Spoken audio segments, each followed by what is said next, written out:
Guys, push day going down, 12 and a half weeks out. I've just had a little break. I just have been away in Dubai. So we've just had a diet break and a deload. Today's the first session back. So guess what? We've got some changes to programming, but mostly it's going to be same with slight differences. And the only differences that you will notice that I'm making are going to only allow me to keep continuity in progression. So I always take notes on what I can do better with my programming, with my execution, and even my recovery modalities throughout a training block. I will then assess what I think can improve and then implement the changes for the next training block. And that's exactly what we are doing today. So today, exercise number 1, we are going to start with a lateral raise. So again, same but different. We previously had the cable. Today, I will move back onto machine, but still using a cuff. Now, the reason why I will want to use this machine to begin with, I do feel like you have more stability within a good lateral raise machine, but also using a cuff and attaching this little hole into the lateral raise machine gives the freedom motion at the wrist, which is the only limiting factor on a lateral machine that I feel like could improve with some lateral raises. So this small little change makes this an amazing exercise to begin your push days with and challenge your delt across its entire range of motion, because the resistance on this piece in particular is actually pretty perfect. It's quite heavy in the stretch, drops off just a tiny bit. So one thing you'll note here, guys, is I am owning entire rep. I own the bottom portion and I own the very top. There's no drop off, there's no momentum. You have to own your reps, guys. And for that, you do need a degree of control. Not being slow, but being powerful control. Write it down, let's go.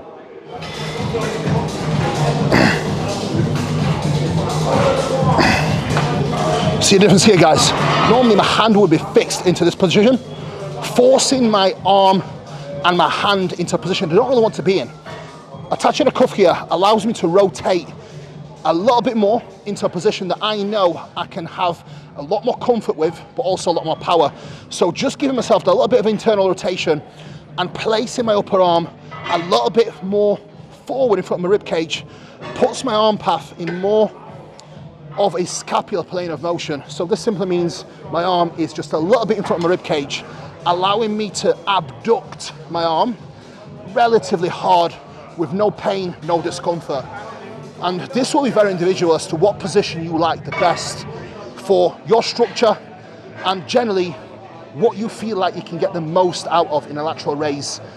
Key points is you have to be powerful with no pain or discomfort. It doesn't really matter what position you take, might be a little bit different to mine. Find the right arm path for you, the right position here, and then get trial and error. Find your position that gives you the most stability and the most power. For me, starts here. Creating counter force with non-working hand. Strong brace from abdominals. Hard grip, driving a fist down and then reaching out and up. No restriction of your scapula. Allow your scapula to move freely as you abduct your arm out to the side.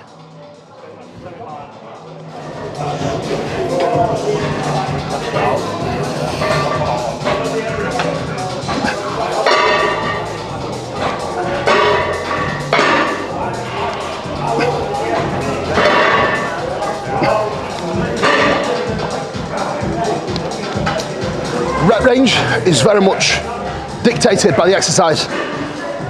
Most of my isolation work, my rep range will always sit between 10 to 15 reps. There's absolutely no merit me doing 6 to 8 reps on a lateral raise. The amount of weight I will have to use, the pressure in my tendon and ligaments is going to be huge. I get nothing from low reps doing a lateral raise. Now, if you are small and you have no muscle, and you are not really that strong, yes, you can probably work in low reps for your isolation exercises. However, if you notice a pattern with any big, strong bodybuilder, absolutely none of them are working in low rep ranges for isolation work.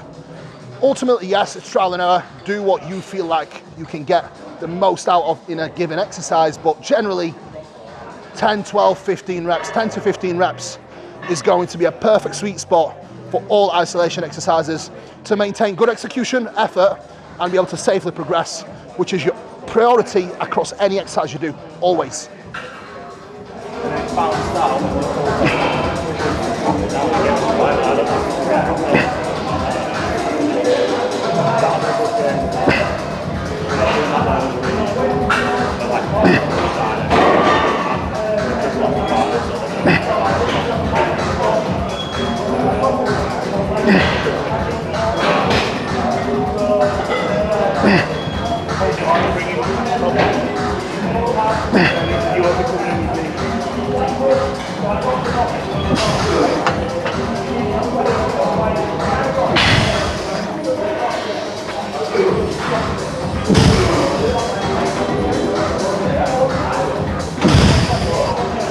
Now, because I hit 12 reps with this weight, I am not going to adjust my weight for the second working set. I'm literally going to take the same weight and I will try to aim to get 10 repetitions. That is my ideal rep range. And remember guys, the goal isn't just feeling the muscle. The goal is trying to expose your muscle to max mechanical tension. This means you have to apply effort. You have to go hard with the concentric portion of the rep whilst maintaining a good degree of control, especially in the eccentric portion of the rep. So as a reference point guys, all exercises you do, power on the way up, control on the way down. It's super simple. However, when you consider the concentric has to be powerful with control, which means there's no body language. Being powerful doesn't mean you lose control and your ability to actually stand still. Remember guys, it's bodybuilding, not weightlifting. And even in weightlifting, you don't see guys do questionable execution. It's perfect. So aim to apply the effort with focus and consistency. Boom. Feels a bit harder with the cuff on, but feels good.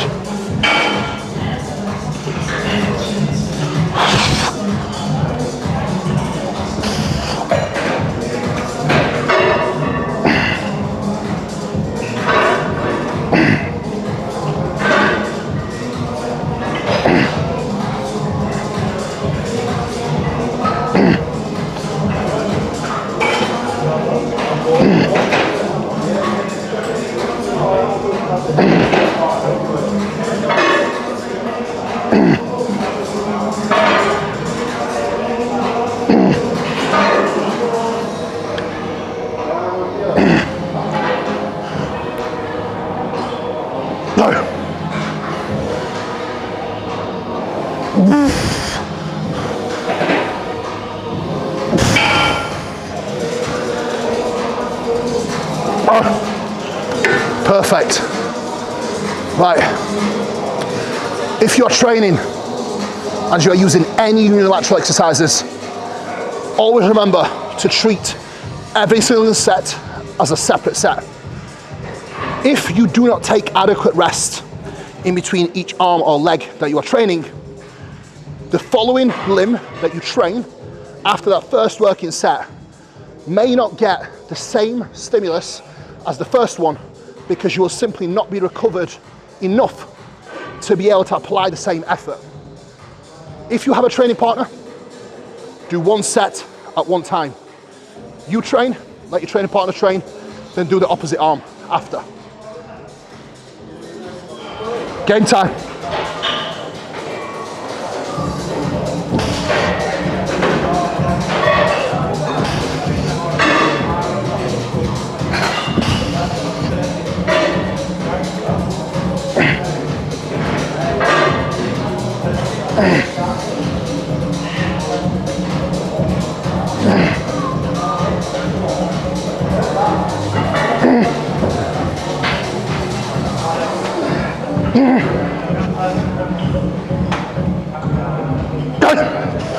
Rest periods between your sets. How long should you rest for? And this is, again, a very tricky one. And I'm going to go against the grain here. You should rest as long as you need to. I do not care what exercise you do. I do not care if you have caught your breath. You go into your working set when you are fully mentally and physically ready to apply yourself with maximum effort. That is the most important thing. Chasing a pump doesn't do anything. A pump itself won't build a muscle. Mechanical tension will. The fresher you are going to a set, more mechanical tension you will get because you can produce more force. You can be stronger, you can apply more effort. That's what I want you to focus on, guys. Take enough rest to be able to apply yourself. For me, personally, it's anywhere between 2 to 5, 6, 7 minutes, depending on the exercise. So just like your rep ranges, my rest periods are dictated by the exercise. Isolation work, 2 to 3 minutes. Compound work, 3 up to 6, 7 minutes. I can afford to be selfish with my time in the gym. If you have time restraints, you might want to shorten that down. However, if there's no time restraints, take your time, attack your sets, and that is how you will get the biggest bang for your buck out of your time spent in the gym. It's not the volume that builds the muscle, it's mechanical tension. Effort over volume, always. Misunderstanding people always have with how effective your training session is they gauge it by the pump. Now, your pump is a byproduct of the quality of your rep. Your pump doesn't indicate anything else, especially in a diet when you are not loaded with glycogen, you probably won't get a great pump, so don't try and chase one. The quality of the workout is dictated by your training performance and your ability to apply yourself in the sets. So you have to prioritize either training progression in an off season or retaining your strength in a prep. That is how you gauge the quality of your sessions.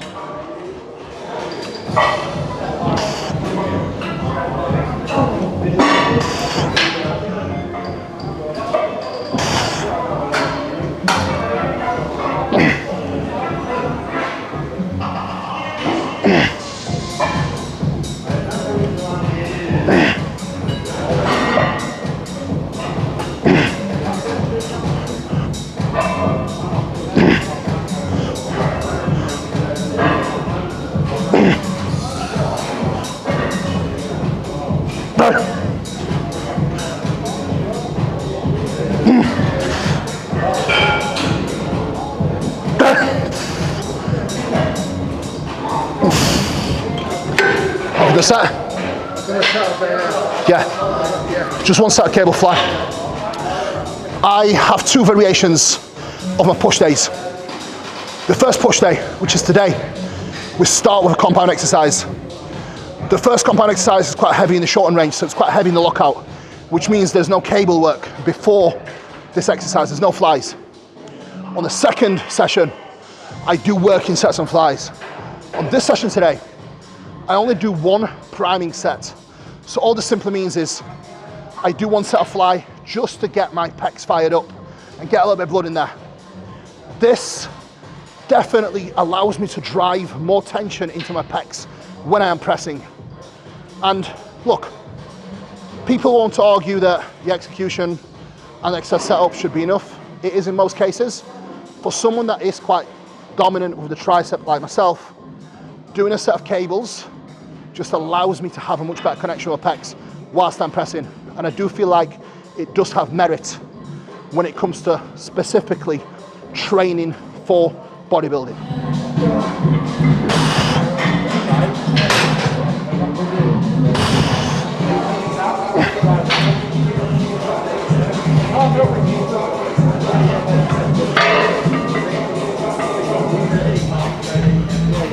The biggest mistake I have always made in past when it comes to pressing is focusing on actual pressing and not understanding that the function of the pec is not to do this motion. This is actually the function of your tricep, is elbow flexion extension, right?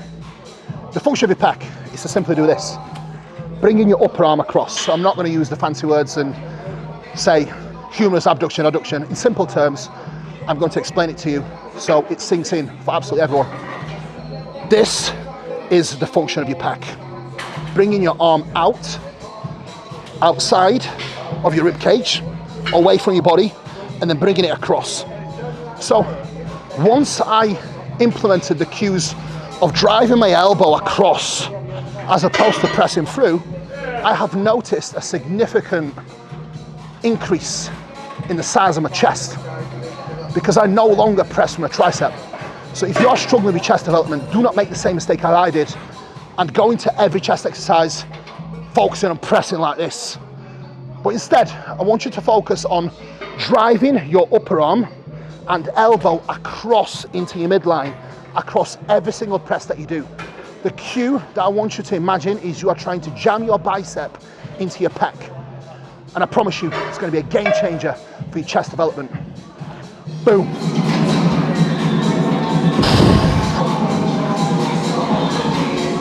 Normally, I wouldn't show you all of my warm-up sets, but today, I want to show you exactly how to warm up to your max working weight. If you are trying to train to maximize your stimulus and remove junk volume, this is how I want you to approach your working sets and warm-up sets, and then feeder sets into following exercises. So first 2 exercises, I'm going to show you exactly what I do to save energy and build up to a max working weight safely to be able to apply all-out effort into the working sets to or close to failure, because these are the sets that truly matter. So pay attention. If you haven't seen Blood and Guts, you need to watch it. Blood and Guts, Dorian Yates. If you haven't seen it, come on guys, what are you doing? If you have seen it, and you have seen it in colour, you would know that this is exactly the same machine as Dorian Yates used in a video. So using these pieces is fucking special to me. It really is. Set number 1, first warm-up set, is going to be 10 to 12 reps. Set your posture, set your execution, set your position. Make sure your exercise setup is perfect. It is. Game on.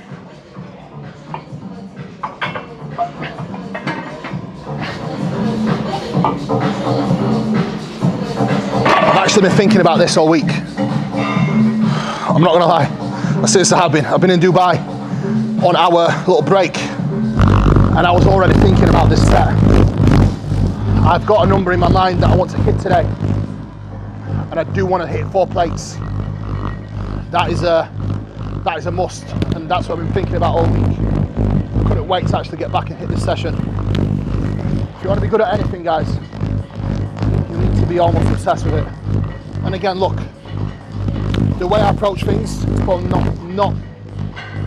it's not the right way to approach things for yourself, right? But the way I approach things allow me to be the best version that I can be. So, for me, that small obsession is allowing me to excel in my bodybuilding, in business, and in life. And you have to be slightly obsessed to reach your true potential. I'll give you an example, right? Jay, that's filming right now, he's obsessed with filming. I can promise you he probably thinks about it a lot, right? Now, the best and the worst thing for me about bodybuilding is that it's on my mind 24/7. And to some it might sound like an obsession. To me, it's a passion. And it certainly makes me happy, but at the same time, it's all I can enjoy at this moment in time. But I also understand that it's all I can enjoy at this moment in time, because your career as a bodybuilder is not forever. So whatever you do it, make sure you are all in. Still relatively light, getting my setup, getting my position.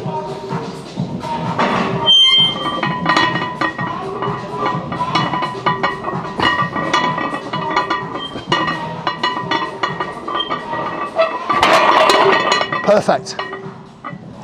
This feels as good as it's going to get. 2 more warm-up sets, and then it's game time. Might actually be 3.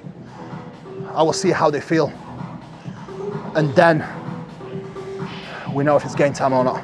Set number 3 and set number 4, I'm going to work in doubles. So I'm probably going 2 reps on this set now, and then maybe 2 reps on the following set. And then if I need to take an additional set, it's going to be a single repper. Again, every warm-up set, I'm setting my body position, I'm setting my posture, I'm setting my execution. Every warm-up set is a rehearsal for the working set. Your warm-up sets will potentially predict the outcome of your working set. You have to nail them and you have to treat them with respect. How's it feel? I'm probably going to touch 4. Then I'm probably going to do a bit of a priming set with like 4.5 for a rep. Then I'll drop down to 4 and do the working set. The main purpose of that is just to make that working set feel fucking light. I've been thinking about what I'm going to do all fucking week, so I need to fucking hit that. And this one is easy. Yep, all day.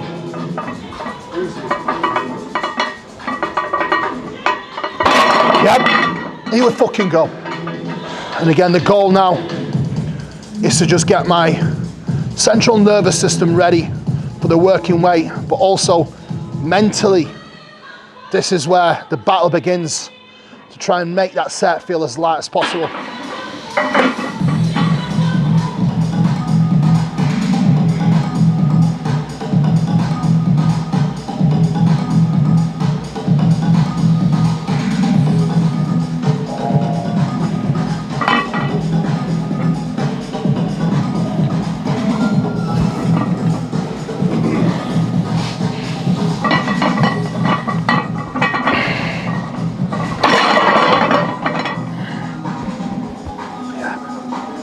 Okay.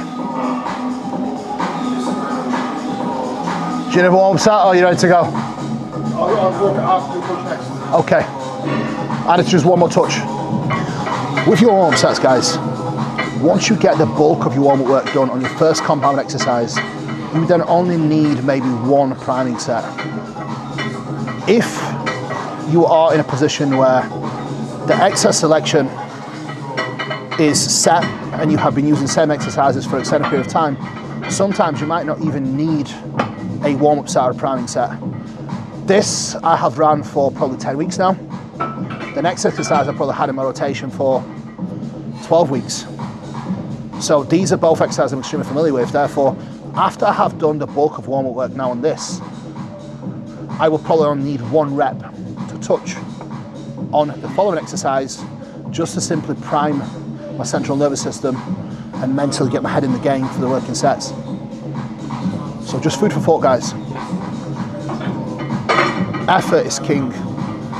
You have to focus on trying to lift max load with the best execution you can. If you go into your sets pre-fatigued too much through doing wasted sets with sub-maximal effort, you are leaving gains on the table. Boom. Leave no gains on the table, motherfuckers.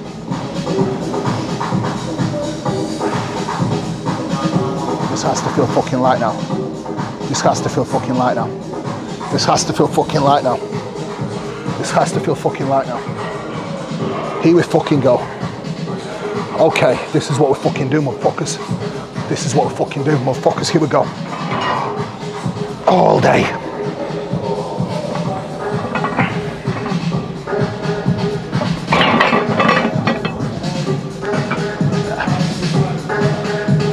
Oh, it's fucking on, baby.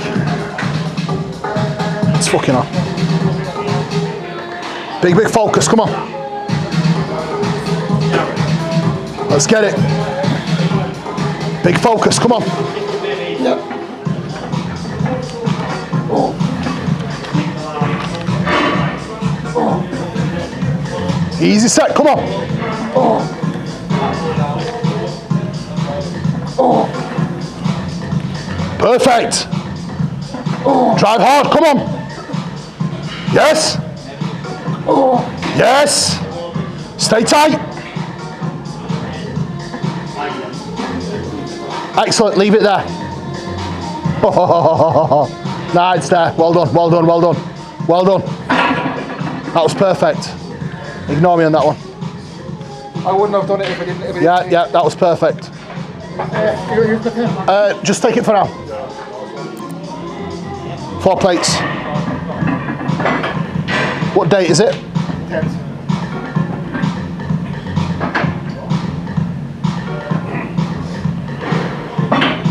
20, 40, 60, 80, 160. Oh, fucking easy. It's fucking easy hell. Perfect reps. Perfect fucking reps. This is fucking easy now. Perfect fucking reps. Okay.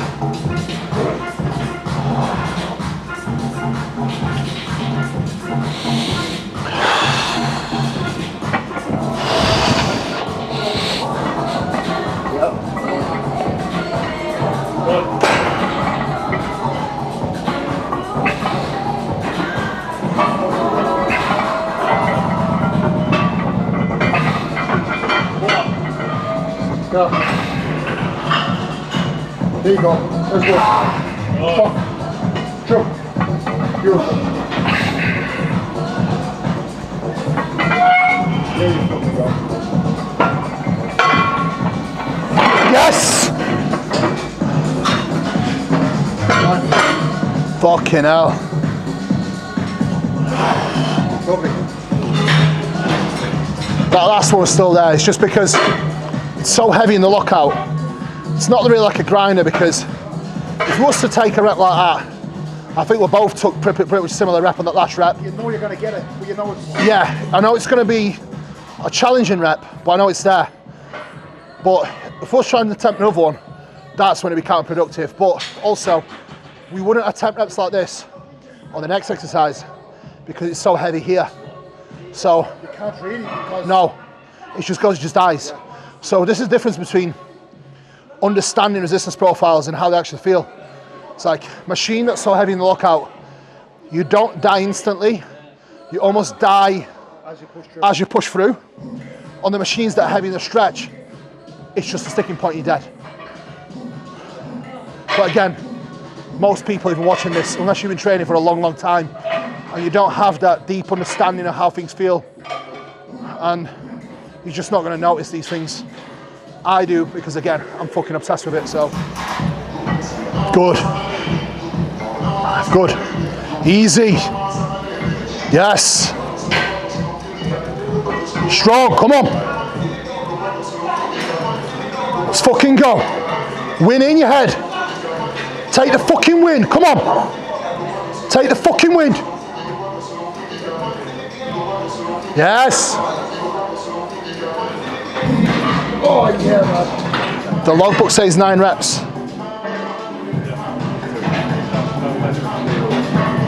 Yeah, it does. Logbook says 9 reps, Mark.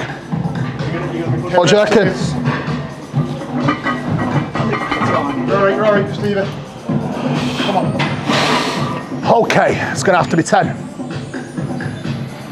Please cut me off, yeah? Come on. Gotta make them perfect. Hop. Yep. Off the floor. Yep.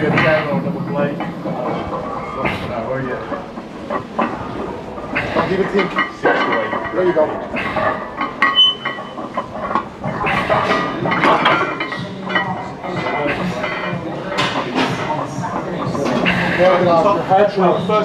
Yes, man, let's go. There you go. Finish it. Easy workout. Good. Beautiful. Yes.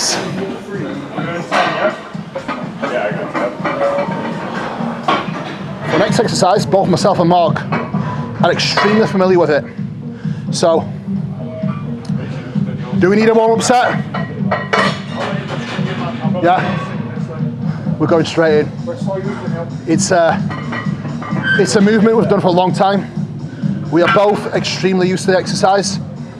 We have already done warm-up sets and working sets with relatively heavy weight.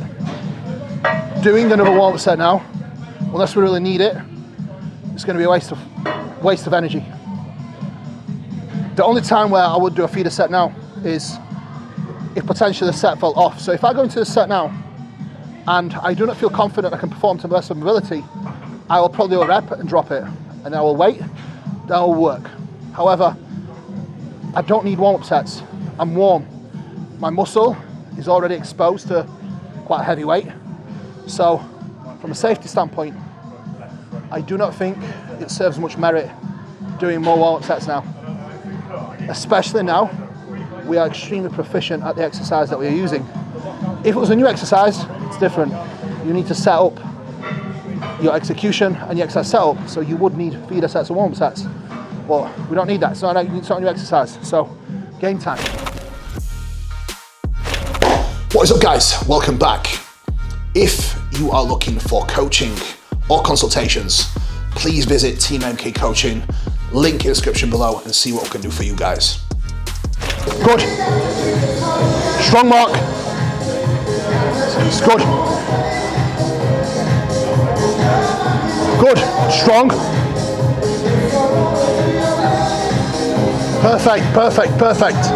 If you were going to fail then, I would have not let you get stuck. I would have just, when it comes to managing fatigue now, that would have been better than just letting you get stuck, do you know what I mean? So, that was perfect though. I think I'm landing as well.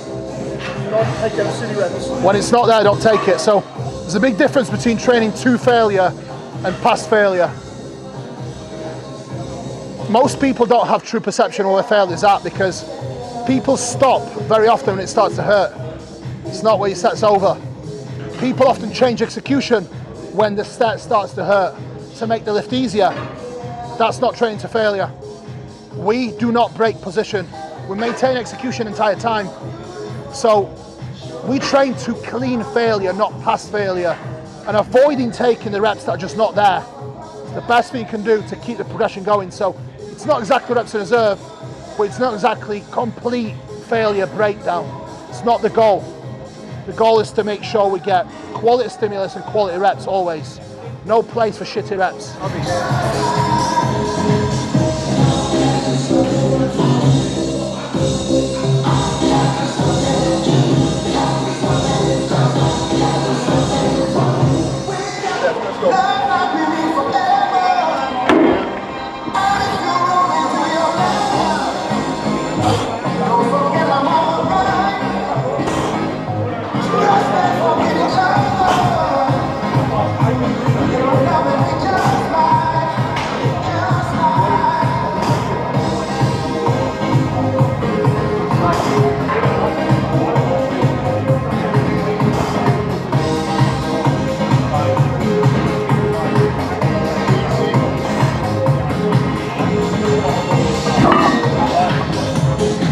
See, that's the difference, right?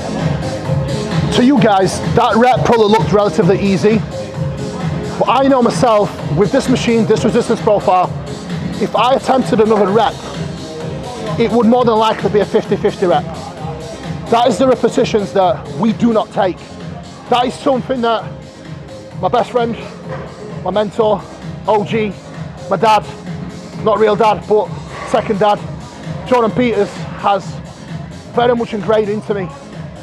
One of many, many lessons that he has given me is understanding this, and this has been the biggest game changer in my training, in Mark's training, in most of my clients' training.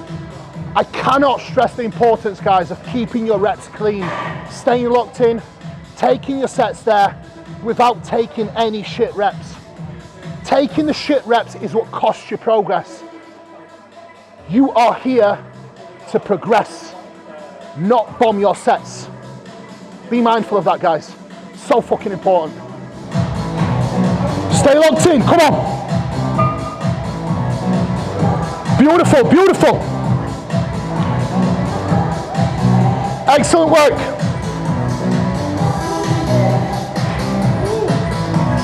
Perfect, perfect. Nailed it, nailed it.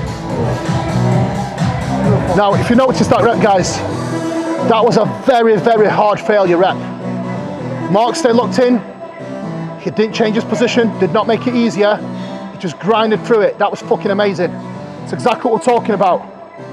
That's the reps that are going to build the tissue. That's the reps that are going to allow you to continue to make progress. Even now, 3 weeks out, you're still making progression. It's getting leaner, body weight's coming down. Every session, it's clicking. That's what we're here, guys. That's what we're here for. We're here to progress. We're not here to take any shit reps or have shit sessions. Life's too short for that.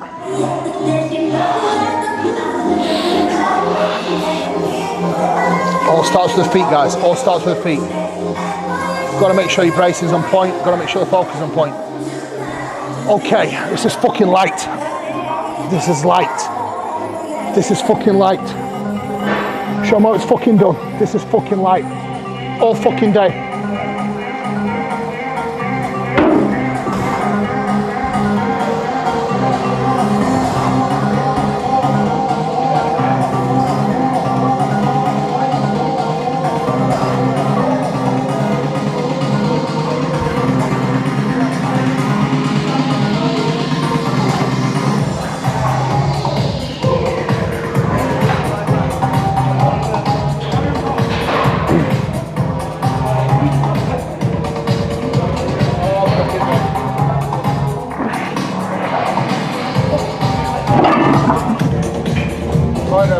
Fucking hell, yes. See guys, there's a lot of merit in having self-control and not taking or attempting repetitions that are not there. When you have that self-control, progress. When you have self-control with your diet habits, guess what? Fucking progress. When you have self-control with your daily routine and schedule, time management, your sleep times, wake times, guess fucking what? Progress, not just in your physique, but also in your fucking life. Self-control and bodybuilding go hand in hand. More self-control you can develop, more progress you will make in almost anything you put your mind to.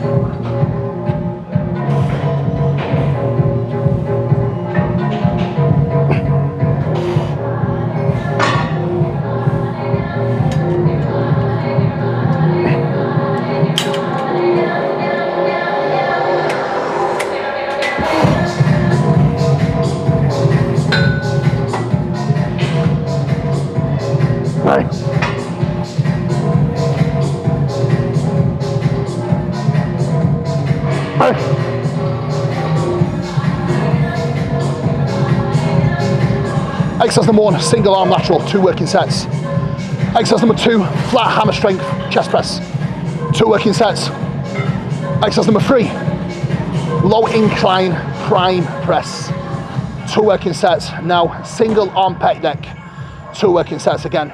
The reason why I'm doing this single arm is I do feel like unilateral work for specific body parts done on isolation exercises is a massive game changer.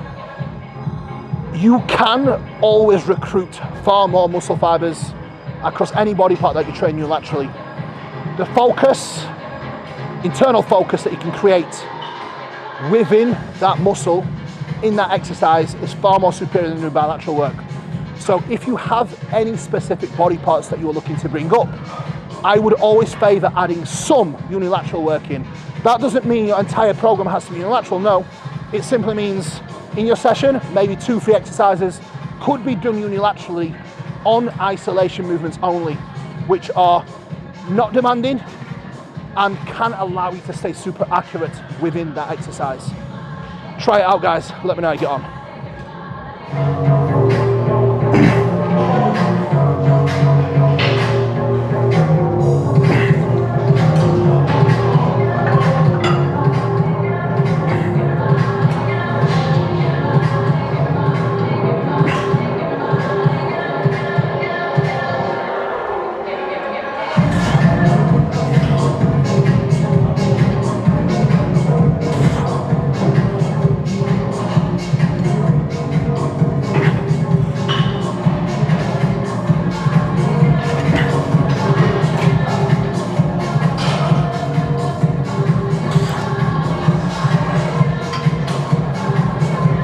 Oh, yeah.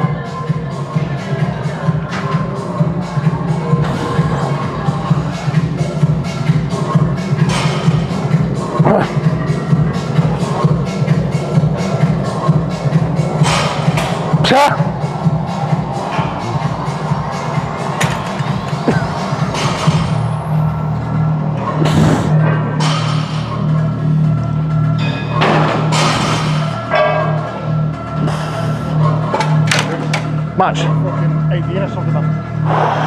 Oh, fucking hell. That's what I need to do for me.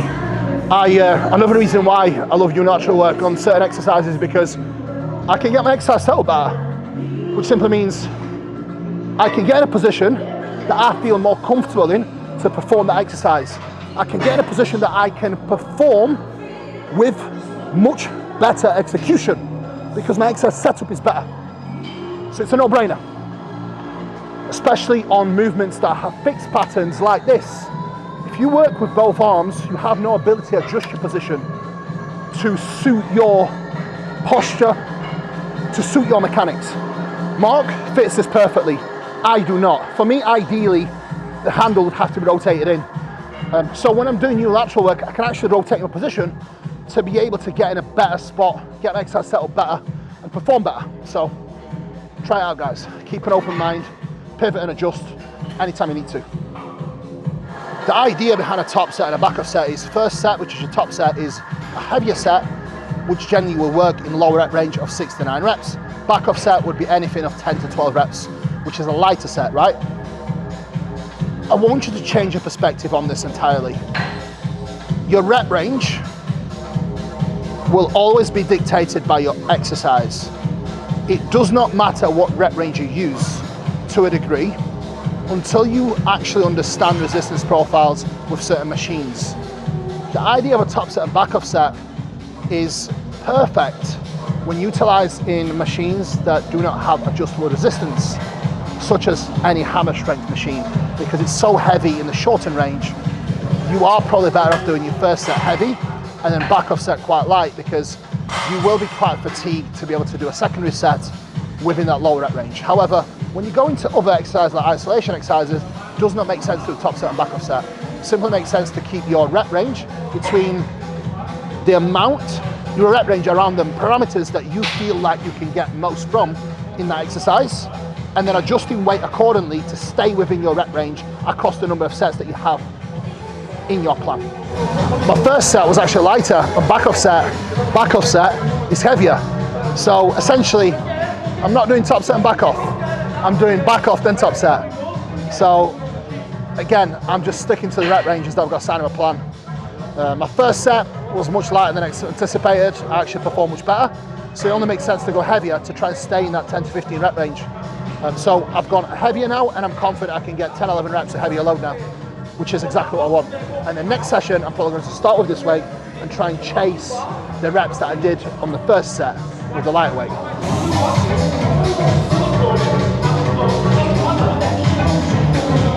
Oh.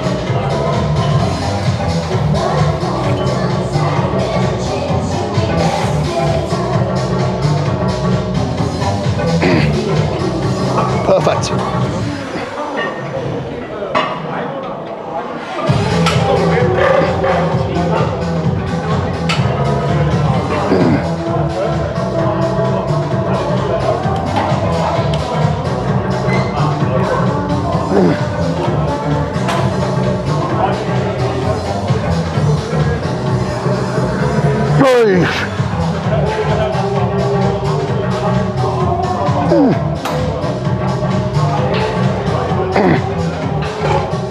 Perfect.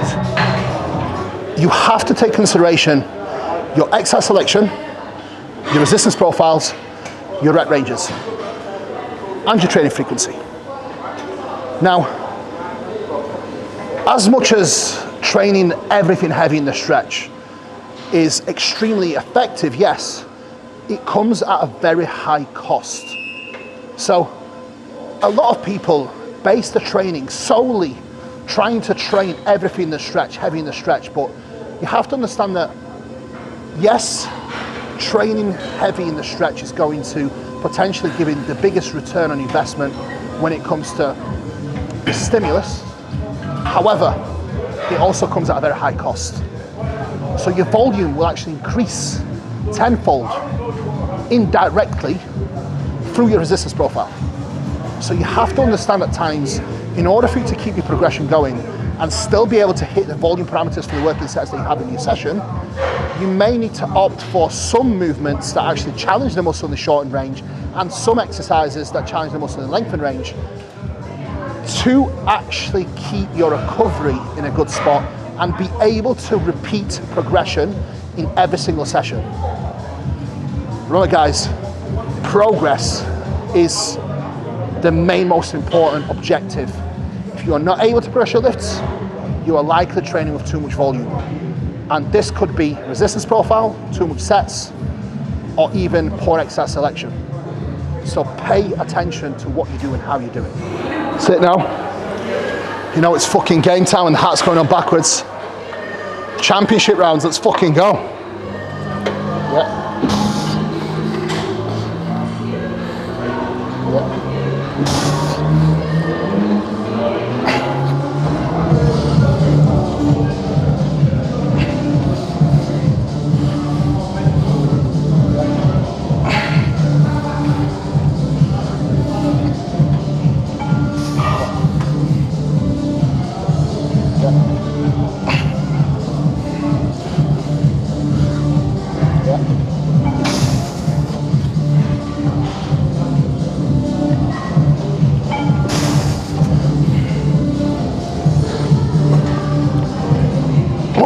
Fucking hell, slipped.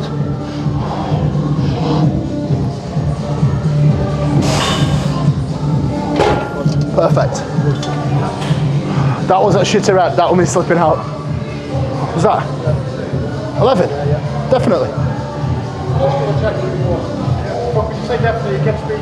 No, that actually felt really, really good. That actually felt better on that setting, I'll be honest. That was fucking amazing.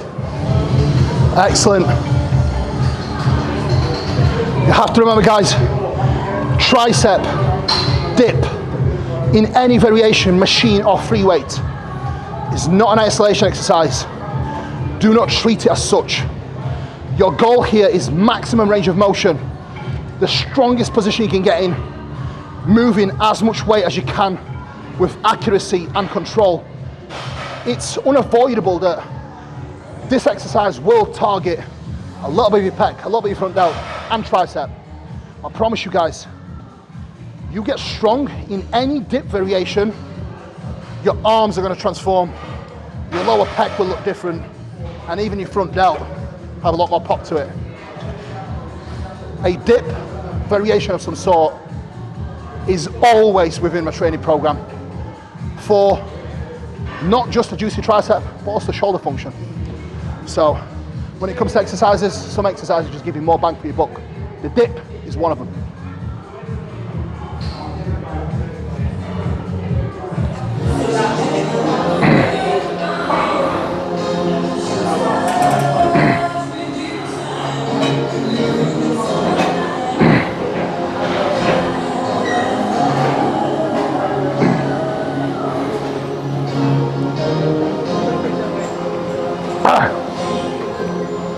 This is where I'm going to give credit to Coach Kasim, not just for the handle, but also this exercise setup.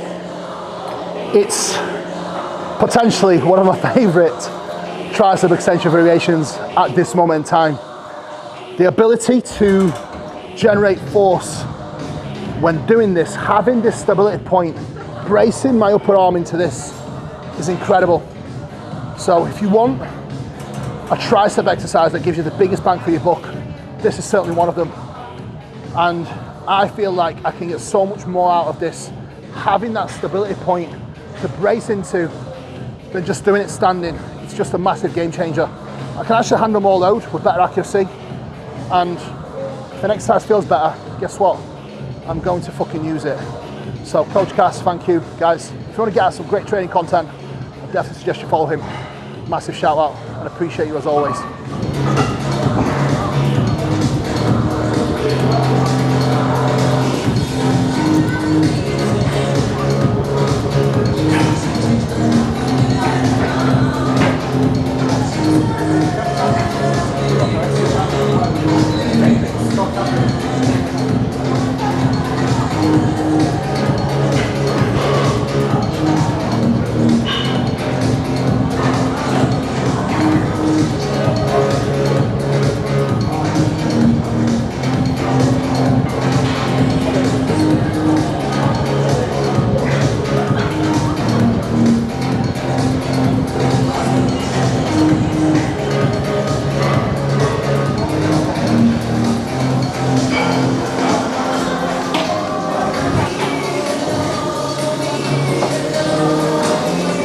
one set of push down and then 2 sets of overhead.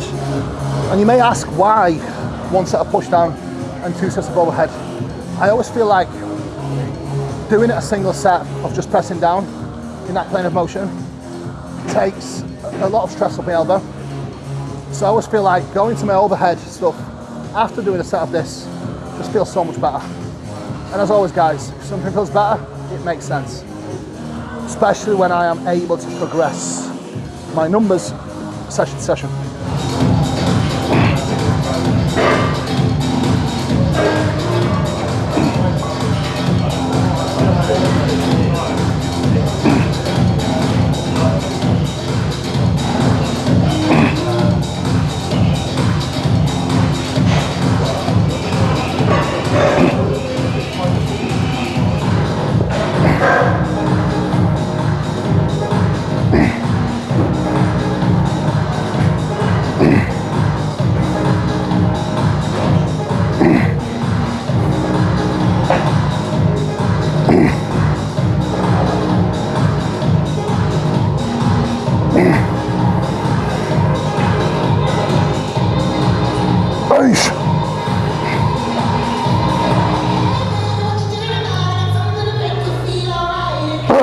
I also have 2 sets of behind the back laterals. So guess what guys? No time wasted. I'm actually going to go set of behind the back laterals now, whilst I am resting and giving my tricep a break before the final set. Now behind the back cable laterals are last in my session, and the cable height now will dictate the resistance profile of this exercise. Essentially, having this at the same height as my hip will mean that it's actually heavy in the stretch and it drops off a lot in the shorten range where I am going to be weakest, especially this far in the session. So this is an ideal exercise to finish off my delt work on.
Perfect.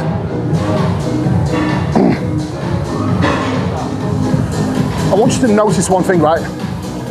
My focus doesn't waver across the entire session.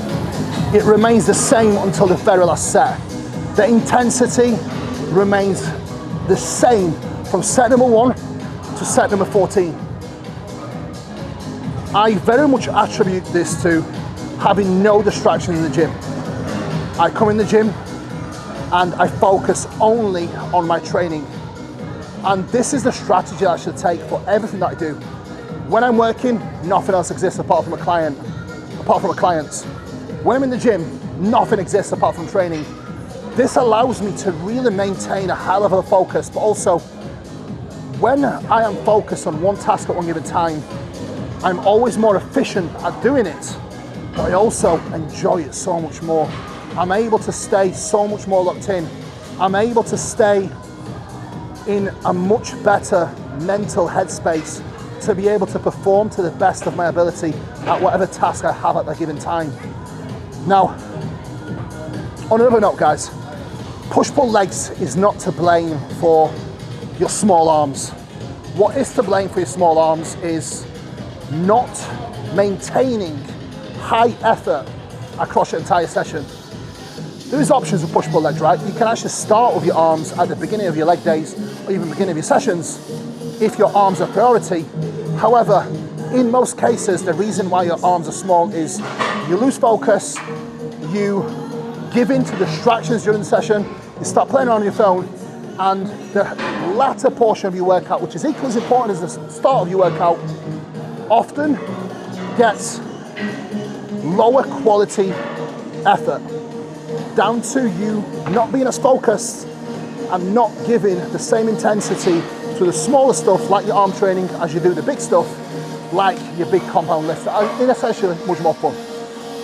Maintain the same level of focus and execution across your entire set and your arms will definitely grow. Push-pull legs is not to blame, your effort is.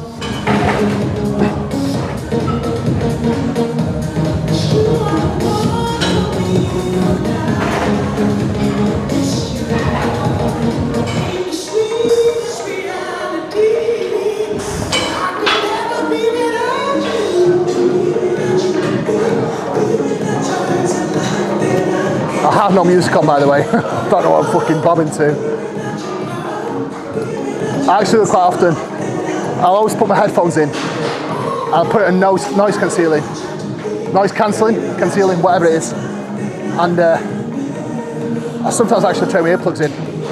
And it's not that to music. I enjoy this music. I love it, but sometimes I find that like quiet allows me to really focus. I much prefer that. Like at home, it's like all day our house is just silent because we're working and the only noises is what we make, right? So it's different, but there's beauty in silence and there's even bigger beauty in isolation.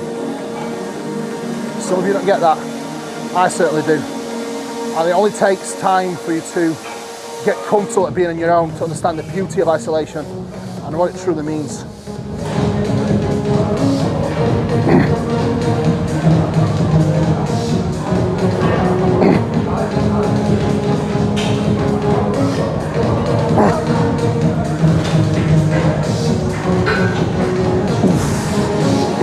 That was a beautiful session, guys. Now all I've got left to do is just a hanging stretch off the bar and dip stretch, which you have seen a million times. So I'm not going to show you that, but instead I will see you in the car, guys, where I will share my thoughts on where I'm at and how the session went. So see you behind the wheel. Home time. A successful lift indeed. Now, I want to cap off the video and talk to you about how do you define a successful training session. To some people, it's getting a great pump, right? To some people, it's just wrecking themselves and coming away from the session feeling like death. And to others, especially people that have had some more years in the game and people that are a little bit more experienced, it's more so about progress. And generally, when you get a little bit more understanding of what it takes to see progress, you then understand that your lifestyle factors need to be on point. You need to make sure that you're adequately hydrated, adequately fed. Again, pre, intra, and post-workout nutrition plays a massive role in your training performance. Then your recovery. Are you recovered enough? Have you had enough sleep? Have you managed your stress? Have you managed your actual day-to-day routine? All of these factors play a role in your training performance and ability to progress. Now, if all of these factors are nailed down to the best of your ability, and you know that none of them are skewing your training or progression, and your lifts are stalling, then I want you to consider this. First thing you may need to consider is lowering training volume. And this could be literally a reduction of maybe one working set out of one of your compound exercises, or potentially reviewing your entire program and seeing which exercise isn't progressing, and then scaling back on the volume a little bit and making sure that the following session is still doing the same parameters. Because sometimes if you are not able to progress your lifts, it might still be an overlap where you are simply under recovered from the session previous, which means your volume is likely not accurate. What else makes up your volume? Your training intensity, your proximity to failure, so how close to failure you actually train. Now, conversation me and Jordan very often have is more so about what is it that leads to our lifts taking a hit. It's very often what I mentioned earlier in the session is taking shit reps or taking reps that are just not there. That is often the biggest contributing factor to our inability to progress. Yes, it's fun taking the sets to death and almost breaking ourselves to try and complete a rep, but is it productive? Absolutely not. And today has highlighted how much better training actually feels when you are accurate with your training volume, you are accurate with your training intensity, you are accurate with your execution. Accuracy across these variables ultimately leads to more progress, and progress is exactly why we do it. Progress is the only metric of how successful my sessions are, because progress in the gym simply means progress with my physique. If I am not seeing my lifts progress and the lifts are starting taking a hit, guess what? That means my physique is not stepping forward. So training and bodybuilding is very much performance based. A lot of people do not look at training from a performance based lens because they probably haven't done any other sport previously, and they don't understand that to be the best bodybuilder you can be, you have to obsess with training performance. You can have the most perfect diet, you can have the most perfect routine, the most perfect sleep, but if your training is not accurate, you are not on point with your training, you are not training hard, you are not progressing your lifts, guess what? Progress will not be there. So I will leave you on that note, guys. Hope you enjoyed today's video. If you have and made it to the very end, make sure you're subscribed, make sure you like the video, and I will be seeing you again soon. Write that down. Peace out. Take care, guys.